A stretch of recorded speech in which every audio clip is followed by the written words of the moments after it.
Hello, everybody, and welcome into That Real Texas Team Podcast, episode 118. And we are reacting this evening to the 8th straight win, 20-16 over the Chargers. Gentlemen, how are we feeling already? Like, we're just gonna jump in. I feel like everybody knows our names at this point. Chargers, we are your fathers. Oh man, do I got some lightning bolts? So this is 2 lightning bolts. Oh, it's just rain. That's the closest you go get to lightning bolts. Oh, lightning bolts down. Dude, you know they're not even actually like Chargers named after like a battery or anything? No, it's the weirdest name ever. They're named after credit cards. Oh shit, that got worse. Chargers. Oh man. Oh. We already got Devil Dog in the comments. What it is, first 6 minutes, they jumped up 14-0. We'll get into all of that. Oh god. But man, 8 straight W's, gentlemen. You know, I think it's only happened. This is probably our second longest win streak. Does anybody remember our longest win streak? Wasn't it 10 games? Hold on. No, it was third? What year was that? Well, there was one year we were like 10-0, 11-0 at one point. That's what I remember. Shab. But then we went like 1-4. When at the year when we ended really badly that year and lost the 1 seed because of that. Yeah. Yeah. Yeah, because Shaw, I think, was that the same year Shaw was the Pro Bowl MVP? 2009? No. 10 maybe? I don't remember. Well, we know it happened. We have had a longer win streak than this before. Yeah. This is also, reminiscent of 2018 where we started 0-3 and had a 9-game win streak. Mm-hmm. So we're one shy of literally replicating history. Now, that team went from 0-3 to 9-3. But we have a distinct possibility of going from 0-3 to having a 12-2 run down the final 14 games. That is number one. I mean, I think we expected to win 12 games, maybe 13 all year. And basically to do 80% of that consecutively is pretty hard to fucking do. Yeah. Let's see. Yeah. It's the type of run you want to go on as a team. I don't think the Texans paid off Dicker. No, that It was 9 straight games. The 2018 was 9 straight games, yeah. Oh, okay. So we're getting ready to tie that. Getting ready to literally replicate all of it. Yes, sir. But damn, is that much hate out of that man? Whomst? Here. You see him there? Dang. Damn. Whew. Okay. I don't know, but okay. So like, anyway, since we're just getting into it,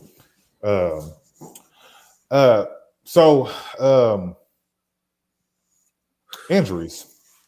Yeah, because that's what I see sitting there. That is what we're going to talk about, injuries, because I did see a few things happen with injuries. Okay, so first off, injuries. We're going to start the injuries that the players that didn't play in the game anyway. You got Trent Brown, you got Ariante Ursary. They did not play, and the line was not terrible. Shit, I was extremely surprised.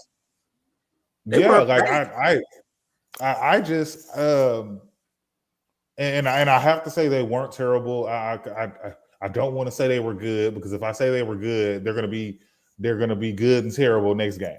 I'm gonna work with that they weren't terrible as of right now, because they weren't in all actuality. but they did. The thing is, you don't want to give him uh, too much props because you got to do it more than one game. yeah, and exactly. And so like I know you guys be in like the Facebook groups that try to. I saw the most craziest thing. A person talking about. Did y'all see Caleb Williams? I wish we could trade CJ for Caleb. Then Caleb's going to be the most sacked quarterback in the league again. That's what's going to happen. Because. But the reason I say this, Caleb, only reason I think Caleb looks good, and he just barely started looking good recently. He has a brand new offensive line. He didn't get this Band-Aid crap that we got in Houston for CJ. He has a $200 million line. I get it, and it's working. It sounds crazy. I know. I understand that, but it's the time for them to do it. He's in his second year. I'm not mad at what they're doing. But 2 years in a row, they've been trying to put this Band-Aid ass offensive line together, and they're not helping their quarterback. It does not help their receivers. I understand they have a problem with always trying to go with the quick play, but there's just sometimes, like we saw multiple times, Max Crosby's all in CJ's lap already. Khalil Max in CJ's lap already. Like, it's just every defensive tackle and defensive end that's elite is in CJ's lap because we have this makeshift offensive line. We have no run game. I'm not saying that DeAndre Swift is a world beater, but oh my God, DeAndre Swift. Because he's not a world beater, but he's been great for them with this great offensive line that they have. But and so, like, with that also being said, the two guys you just named are all pro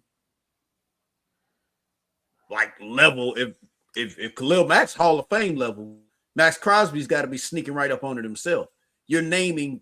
We've played against some very good pass rushers, not average. No, I'm not.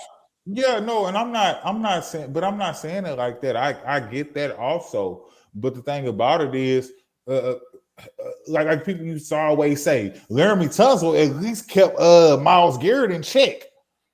Mm-hmm. You know, I'm just and I'm not saying I think it was the right move to get rid of Laramie. I said that when it happened. I thought it was the right move to get rid of him, just because as much as he was getting paid, I understood that he was our best offensive lineman, but he was a penalty machine. But he was just a penalty machine. You got to keep in mind what you have to pay for those offensive lines. Yeah. But if they're not off starting and stuff like that, it's fine. Oh, you got to think about this. We are not in the same financial situation that the Bears were in. Thank you. The Bears could afford to do that, not just because of Caleb Williams, but because of they didn't have a Nico Collins. They had DJ Moore and then absolutely fuck all nobody. They had Cole Kmet. They got rid of basically all the existing offensive line they already had, let a bunch of people go in the defense. Khalil Mack is the reason why they were able to do that. Yeah. They sent Khalil Mack out.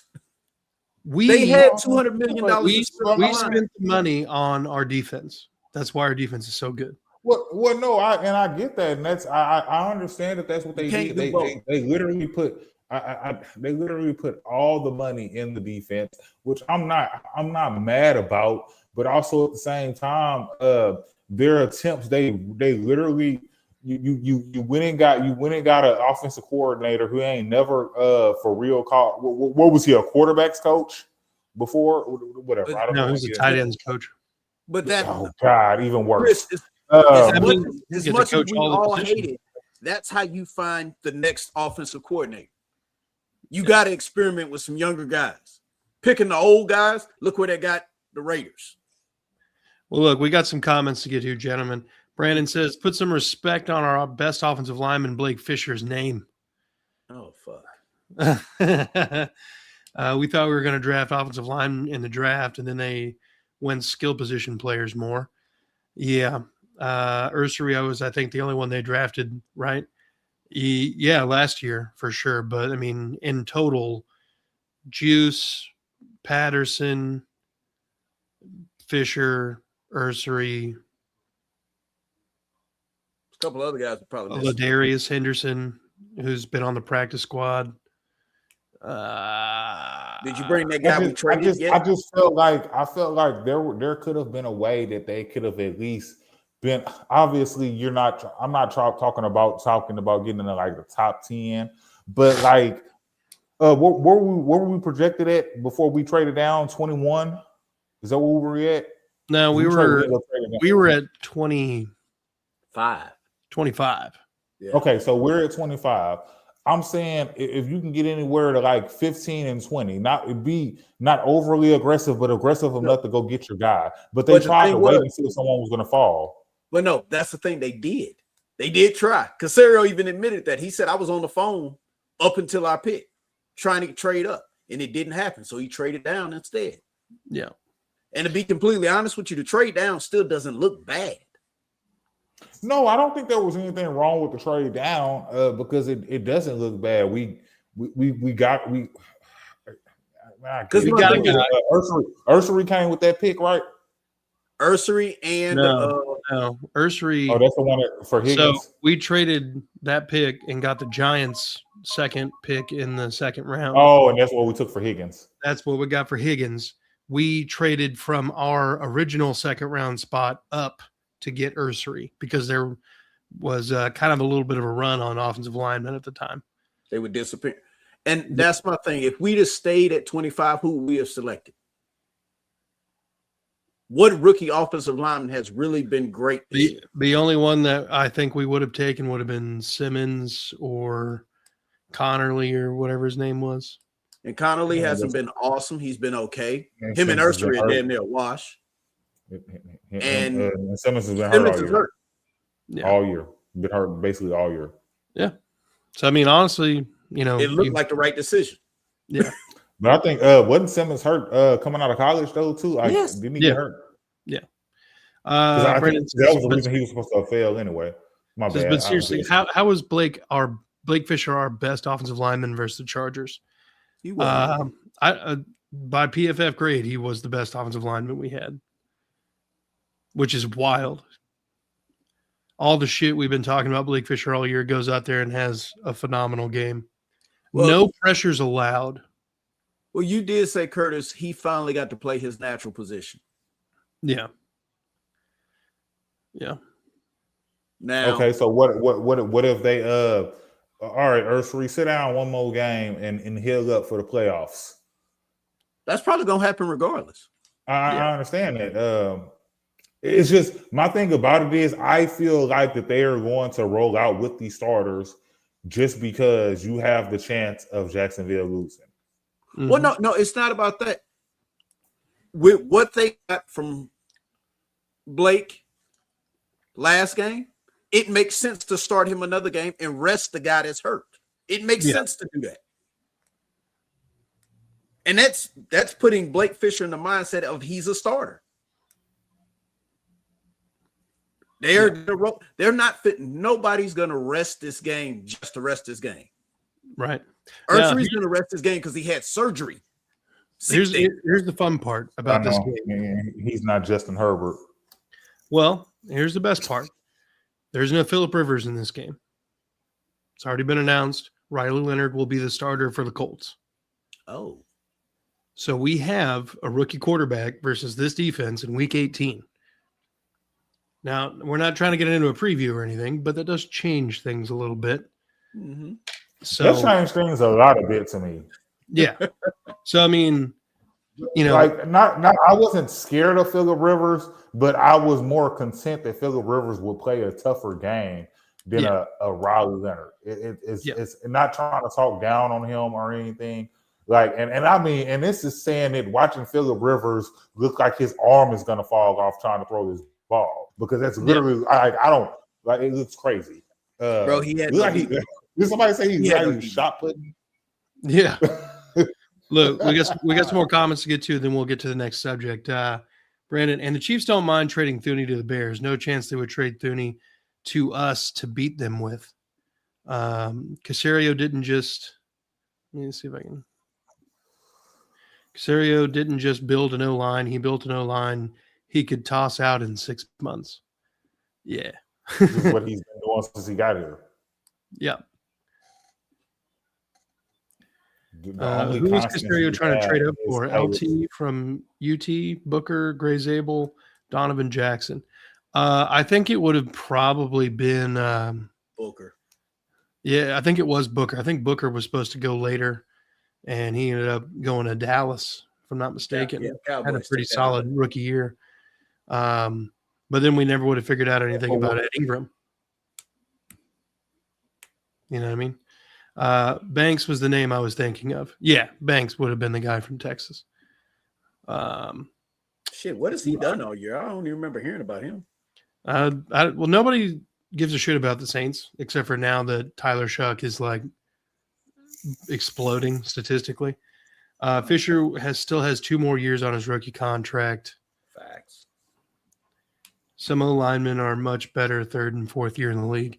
It's true. There's definitely a jump. You get used to. You get a little bit more muscle to you. He already came back to camp this year, leaned up. Mm-hmm. Mike, are you watching the Falcons? Nah.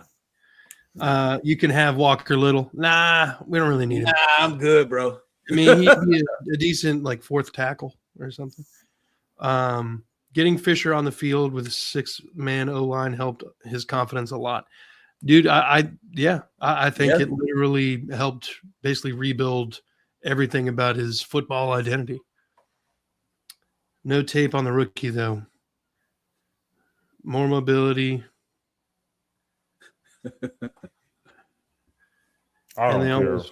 Yeah. Rivers doesn't. Come on, man. They had Phillip Rivers starting over him. They didn't have no faith in him. So I don't either. Devil Dog, I agree. Ursary, I think, is a solid ass pick. And you're getting the same, if not, better production out of him than you are any of the other guys that would have been 1st-round picks. Yeah. So, I mean, definitely. And he's healthier than all of them. You did say on the phone all the way to our pick. Last 2 guys before us were Golden and Donovan Jackson. Yeah, I remember that. Yeah, he keeps looking off to his left. Yeah, quarterback for the Colts. He is blindside as well. Yeah, look, we've got an interesting opportunity against these guys, but kind of shedding some more light on some more love on the offensive line. Fisher and Patterson stepping in a game where we were very, very worried about this pass rush and how the backup offensive line was going to do, literally fearing for CJ's life at one point. And then Blake Fisher goes out and allows no pressures. Crazy. They're able to have a very efficient running game. Titus Howard doing the damn thing. That is one thing I will say that I was also surprised about how efficient the run game was. I'm not gonna say it was good, but it was. That's all we ever need. Man, I know because sometimes we watching this run game and these dudes are getting hit in the backfield. I know I did see it a couple of times, but that's football. It wasn't. It's bound to happen once or twice a game.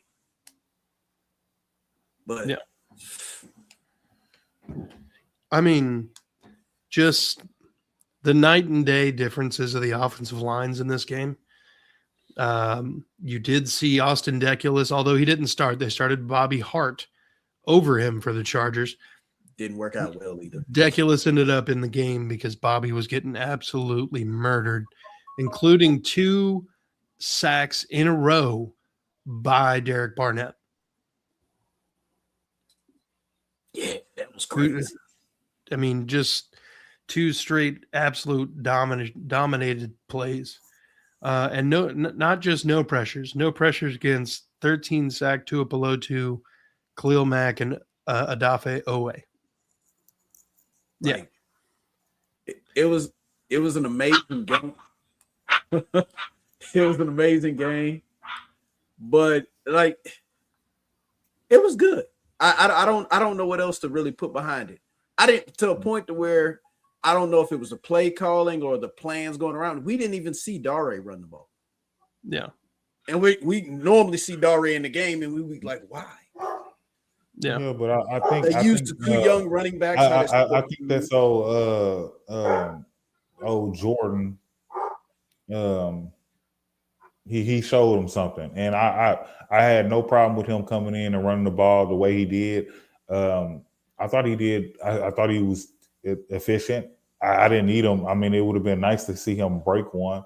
But I also believe the game should have been a blowout. But whatever. Man,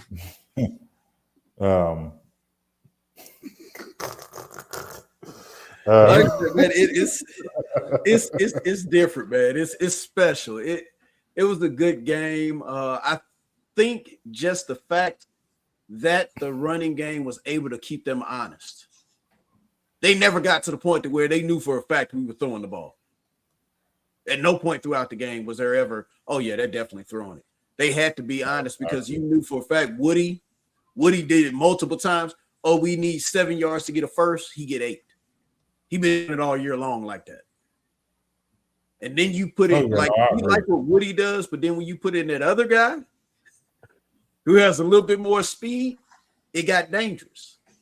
The linebackers being slower got exposed for the Chargers. Man, it was just, whatever. What up? No, dude. I was just about to start our show. I saw y'all were live. Oh, fucking Devil Dogs in here. Always. Yeah. No, that was a good win, guys. Thank you. It was ugly. It was ugly, but hey, it's football. Football's exactly. That's all right.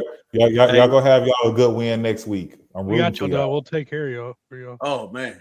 The Titans and the Jaguars have a history of ruining each other's seasons at the end. So keep history alive. That's all I can ask. Keep history alive. It was a weird game. I mean, offense looked pretty similar for y'all, other than 2 big plays from CJ. Other than that, it looked like the regular offense we've been watching for y'all. Yeah, two big ones out the gate, like boom, boom, and that was enough to win the game. Yeah. Will Jeffrey Simmons make Lawrence cry? He probably made CJ cry a couple of times. Shit, I know he did. Hey, Jeff have all proof. The unholy alliance. That is crazy. The only time I root for the Titans. Hey, shout out! All right, thanks, Drew. I gotta go do Titans over to y'all. I'll see you later, Kurtz. Yes, sir. Boy. Okay, if I can get out of here. Oh no, he got it. He figured it out. Let's see. Frontrunner says, "I don't understand how the offense is that bad with all these weapons." Yeah, you would imagine that it would be pretty hard to not be efficient with this, but sometimes Nick Caley finds a way. Nick Caley is still the problem. I'm not gonna. I don't disagree, but I will say that this was Caley's best game. You think this was better than the Baltimore game? 1,000%. Here's why. Not only were you able to do the 2, big play touchdowns early in the game, you were actually trying to throw the ball in a couple different situations to the running back, who's like one of the most decorated receiving running backs in college football history, for the first time all year. It's not his fault that when he dialed up those plays that CJ got pressure in the face and made a bad throw.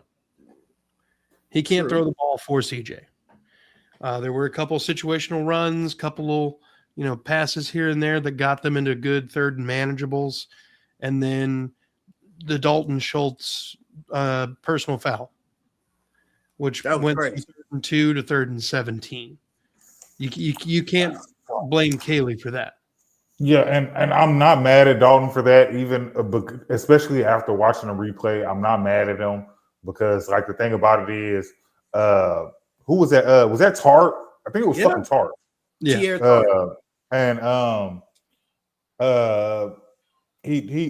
was. Like I said, you don't ever catch the second one. I get it, but you know how it is. There's a bunch of men on that field. And I don't know. You know how you be watching stuff and it feels like people are trying to give you like they trying to little boy you. That's what I felt like he was trying to do to Dalton, and Dalton's like, "Nah, you ain't about to little boy me." Yeah. Eric wants to know: are you saying you are winning despite Kaylee? Yes. We are 100%. I would consider this we're winning despite the offense in general, damn near, because I think special teams and the defense are phenomenal. Yeah. Now, with that being said, special teams isn't always phenomenal, but the last few weeks they have been. Man, but hey, in my opinion, they've been phenomenal all year. I mean, they've had their mishaps, but they've been damn near on par with the defense. I just that's how I feel. They have, like I said, there's been a couple of different times that the run backs that we've allowed have been guys outside their lane. It's a discipline thing. Yeah. Not because the guy just ran through us. It's like, no. I also think things like that happen. And I say it's special. I don't know. I feel like our special teams is up there. Yeah. They're always doing something great. So I have no gripes about them whatsoever. I felt like the defense wasn't good against the Raiders, nor I didn't feel like they were good against the Cardinals. Well, look, Brandon, if this is true, Brandon, that's fucking awesome. Higgins and Knoll set a record as first rookie teammates to have 40-plus yard receptions for touchdowns in the same game since 1938.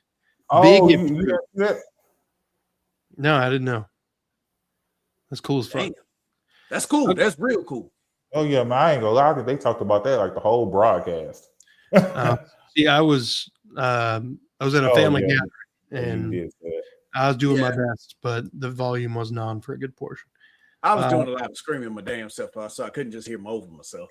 I did hear that Rich Eisen and Kurt Warner just phoned it in most of the broadcast. Yep. Oh, for Justin Herbert, I know.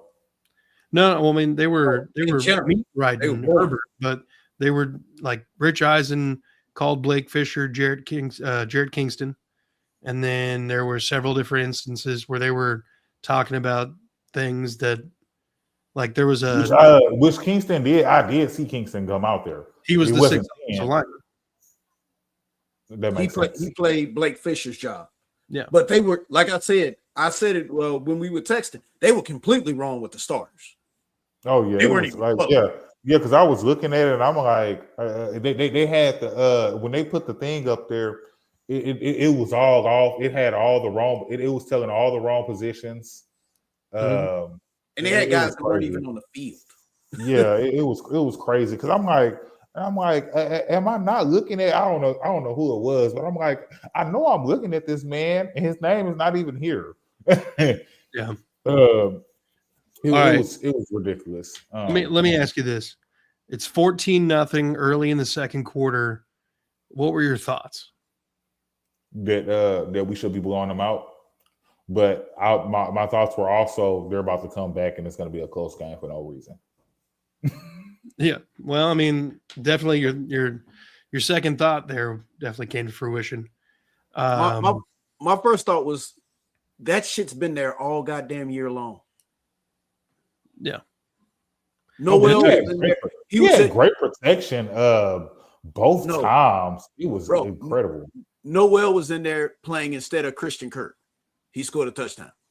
Yeah, I know. But you know what's the crazy part is? I've seen that exact same play for Christian Kirk, and CJ, I swear to God, always misses him. The same exact play. You know what the difference is between any of those other, wildly missed passes deep? CJ hit both of them in stride. They didn't have to stop and come back. They didn't have to adjust a whole lot. It was all a fluid motion to catch the ball, and then they just outran everybody. Now, Jalen Knoll didn't have that, far to run to get into the end zone after he caught his, but Higgins had a good while to go. And he had his defender beat by like 5 yards. It was crazy. He had a beat, like when I looked up and I was like, "Oh my God, you just better catch this." I was looking at. I was like, saw CJ passing like that.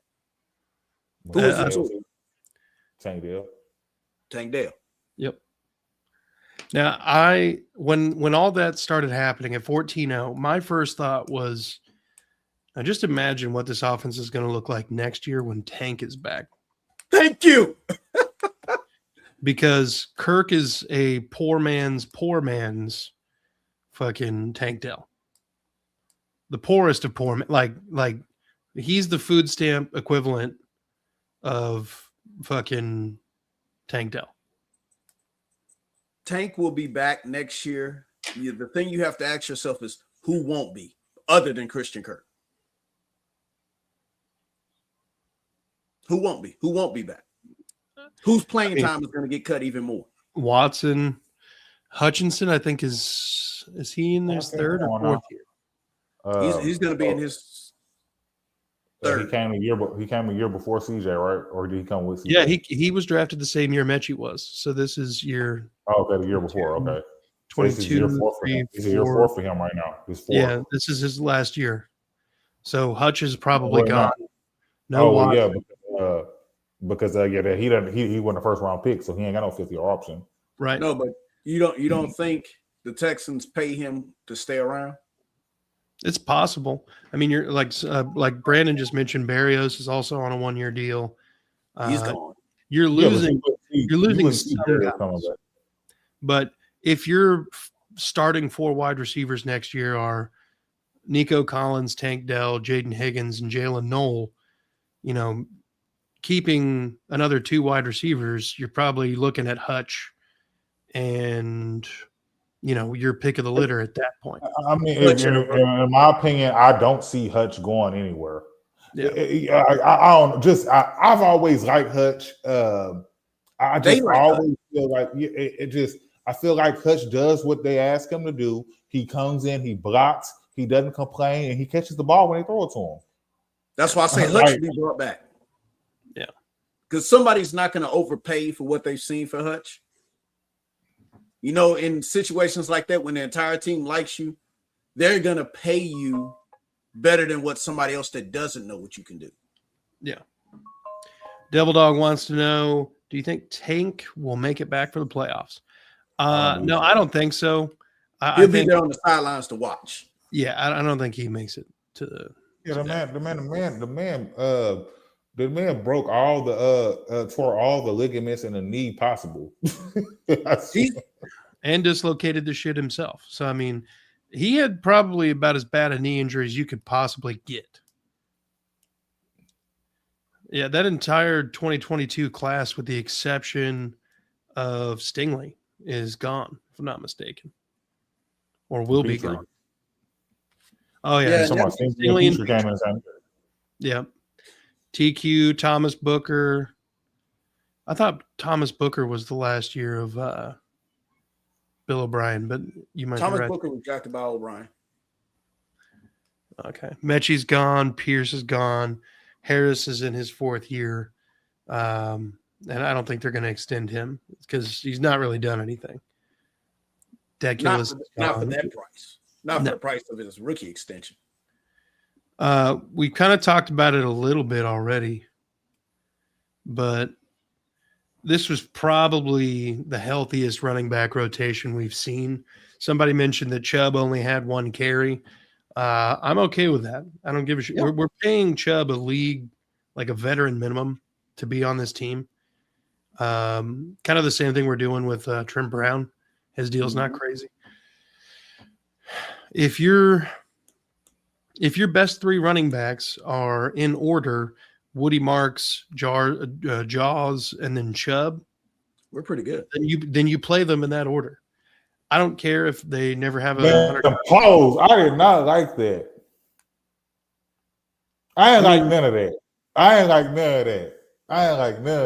All 3 of their names, I ain't like it. Woody, Jaws, and Chubb. Look, if that's what you have to work with this season, and we've already seen that they can just be efficient.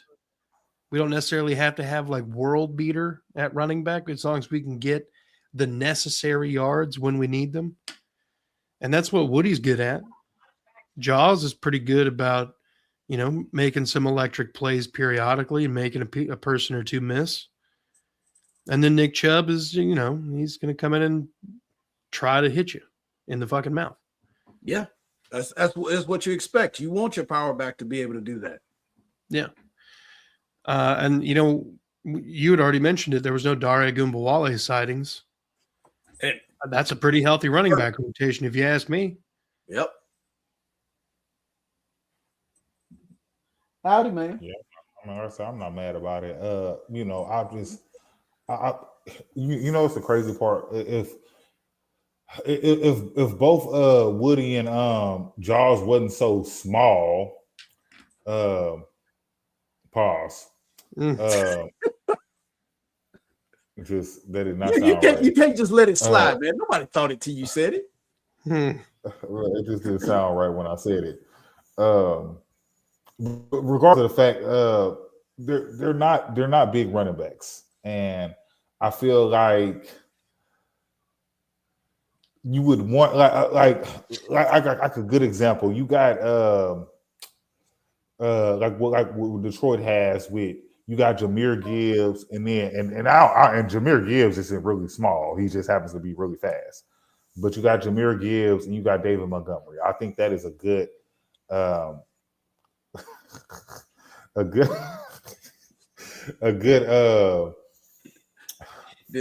What I was gonna say, if you can get more out of, I would be so much more happier if we can get more out of Chubb than what we're getting. But he's given, I guess, just enough. And the thing is, I don't believe it's all on Chubb. I still think it's a lot of trying to get them together with this offensive line. If the offensive line moved better, you'd probably get more out of Chubb. Can you bring that back up, Curtis? So I feel okay. So Mixon. That's a good thing. Mixon. We don't have a Mixon. Mixon, I think, would have been an incredible 1-2 punch with a Woody or with any of these guys or that other guy. Now I ain't gonna say with Chubb. Jaws.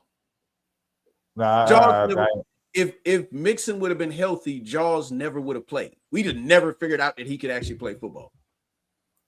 Well, exactly, but I think that he would. I think it would have ended up. I think Woody would have came in and got more reps, just like he did, just not to the extent that he's getting them now, because he's basically. I mean, he ain't basically no more. He's running back one. Yeah.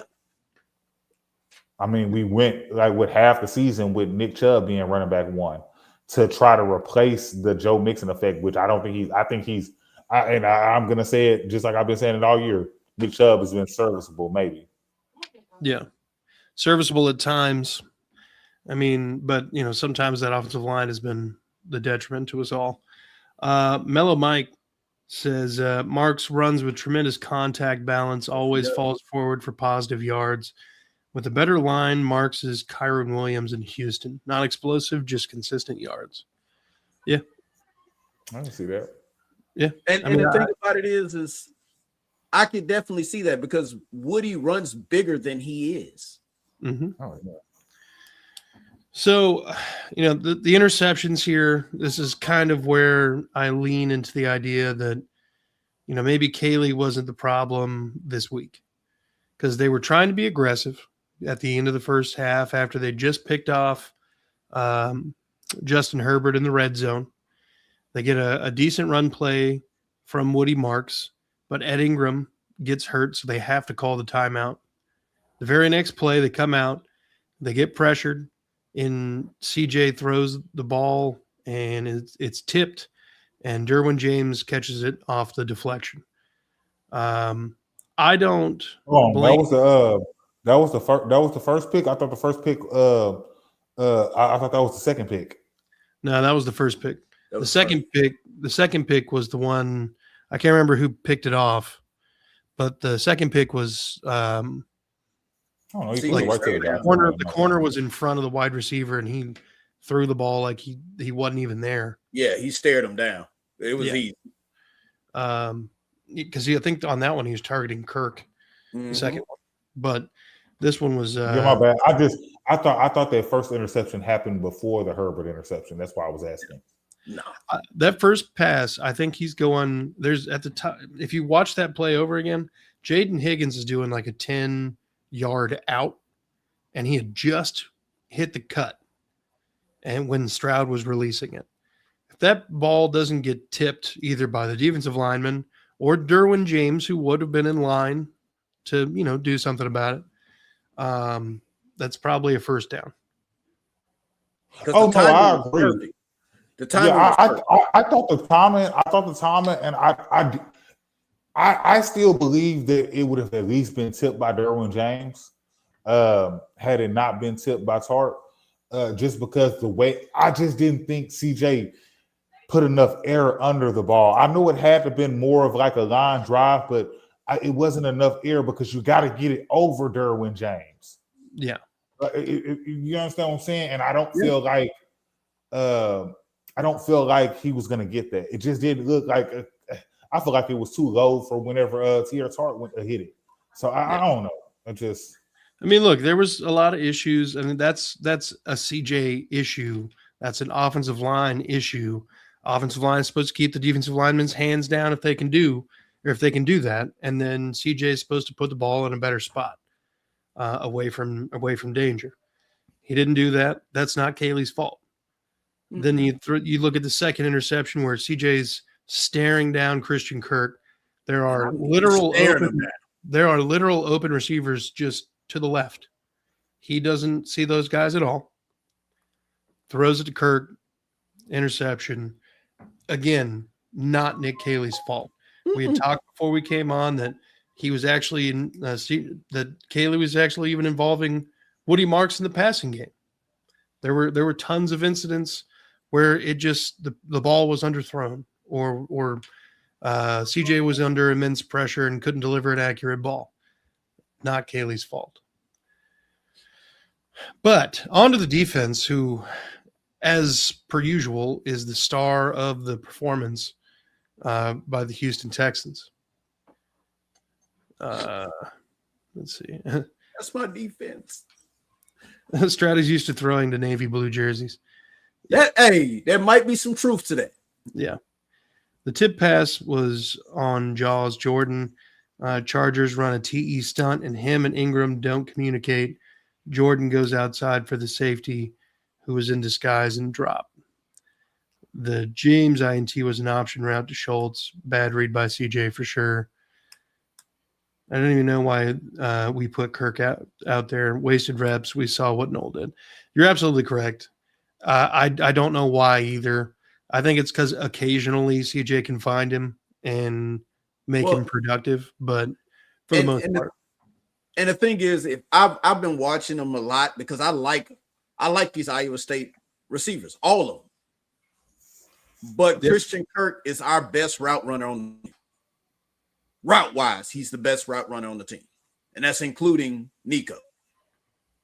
That's why sometimes he's on the field, because he runs a crisper route, which is what CJ's expecting. Yeah, but Christian Kirk has more than lost a step. And CJ has found a way to consistently overthrow that man. Yep. Every time he gets open. You remember when they talked about how Patrick Mahomes couldn't overthrow Tyreek? He couldn't overthrow Tyreek. He just couldn't. Same thing it goes with Noel. Noel has the type of speed you can't overthrow. Yeah. But defense was as advertised, showing up, showing out, doing the damn thing yet again against Justin Herbert and his Chargers team. 5 sacks, 1 interception, 2.1 yards per carry. After we had should have been 6 sacks, but somehow Justin Herbert is able to just stand up and throw them. Bro, I don't even like Justin Herbert, but I will give him props on that play. Bro, the man's 6'6". He's 6'6", like 250. I get it. I get that he's low. It was just crazy. Whatever that he got the pass off, for him to throw it accurate was crazy. It was crazy. It wasn't that far of a pass, but it still ended up being like a 10-yard gain, and it was just crazy. With this 300-pound defensive lineman hugging you, it was crazy. Yeah. But anytime your defensive stat line is 5 sacks, you get a turnover and 2.1 yards a carry, you're putting yourself in a solid position. Now, I don't know if you guys noticed this or not, but the Texans quietly lead the NFL with the lowest field goal percentage allowed. Nah, that one I didn't know. So, and it's crazy. Some of them are blocks, but I swear a lot of them just be very horribly missed field goals. So this thing happens when you become really good at blocking field goals. Special teams coaches overthink shit. Kickers overthink shit. Oh, that guy's really tall, so I got to get this ball up and over everything. Oh, that guy broke through the line real quick. I need to wait a second and then kick it, a tenth of a second slower than I normally would, or faster. That's what happened on the extra point. And then on the chip shot field goal he missed, it was one of those where Danico Autry, who's leads the NFL in extra points blocked in his career, I believe, but he commands such a presence on special teams that people try to do shit differently. And it can't be understated what Frank is able to do with Danico and the rest of the special teams units to make everybody else kind of shit their pants on special teams. Yeah. Like, we don't pay this man enough, and he's already the highest paid special teams coordinator in the league. Well, you see why. We bribing all the kickers. Aziz showed you the difference when he is not man ain't missed a field goal under 40 or an extra point all season. He misses both in this game. It's crazy. Yep. Aziz showed you the difference when he is not playing Mike linebacker out there. Yeah. He keeps the defense in better alignment, and his instincts in the gaps is phenomenal. Pro Bowl is well deserved. Absolutely. Yeah. Absolutely. They bribe the refs, and we bribe the kickers. Oh my God, yes. Kickers worried about too. Aziz being back made Henry T look better. Yeah. Because I thought Henry T played great. Henry T's good at playing downhill. If he has to play any type of coverage, he's not that good. He's dead. Kamari Lassiter gets hurt, and then the following two plays, 76 yards of offense are gained while targeting his backup. Oh, Tremon Smith. Oh, that was crazy. No, that was terrible. Oh my God, that was terrible. Oh yeah, before I forget it, I was so happy that he came back. Still returning kicks? I've been trying to figure it out too because he ain't fast. No, he's very fast. I can't tell. But he's not good at returning kicks. He ain't good at doing anything. Why would anybody be scared of your special teams coach? All right, it's not like he's out here committing mass atrocities. Before they kick, we shut that Dare Ogunbowale. Oh, we sure that Dare Ogunbowale isn't going to steal their job? People need to recognize Lassiter is an elite lockdown corner. 48.6 completion percentage allowed, lowest recorded by any corner in the last 3 years per PFF. 92 tackles, 17 pass deflections, and 4 INTs. And think about it, he gets targeted way more than Derek Stingley. Yeah. Sometimes I honestly be thinking that Derek Stingley's not on the field because they don't target him. But the thing is, the NFL, other talking heads have even said it, the Texans have the best cornerback duo in the NFL. Yeah, when I started hearing other people say it, I was like, okay, so I'm not looking like a homer saying that same shit no more. No. It was kind of evident last year. I mean, Kamari took a minute this season to kind of catch on, but last year he did really well. This year they're doing really well. They are absolutely flourishing in this defense.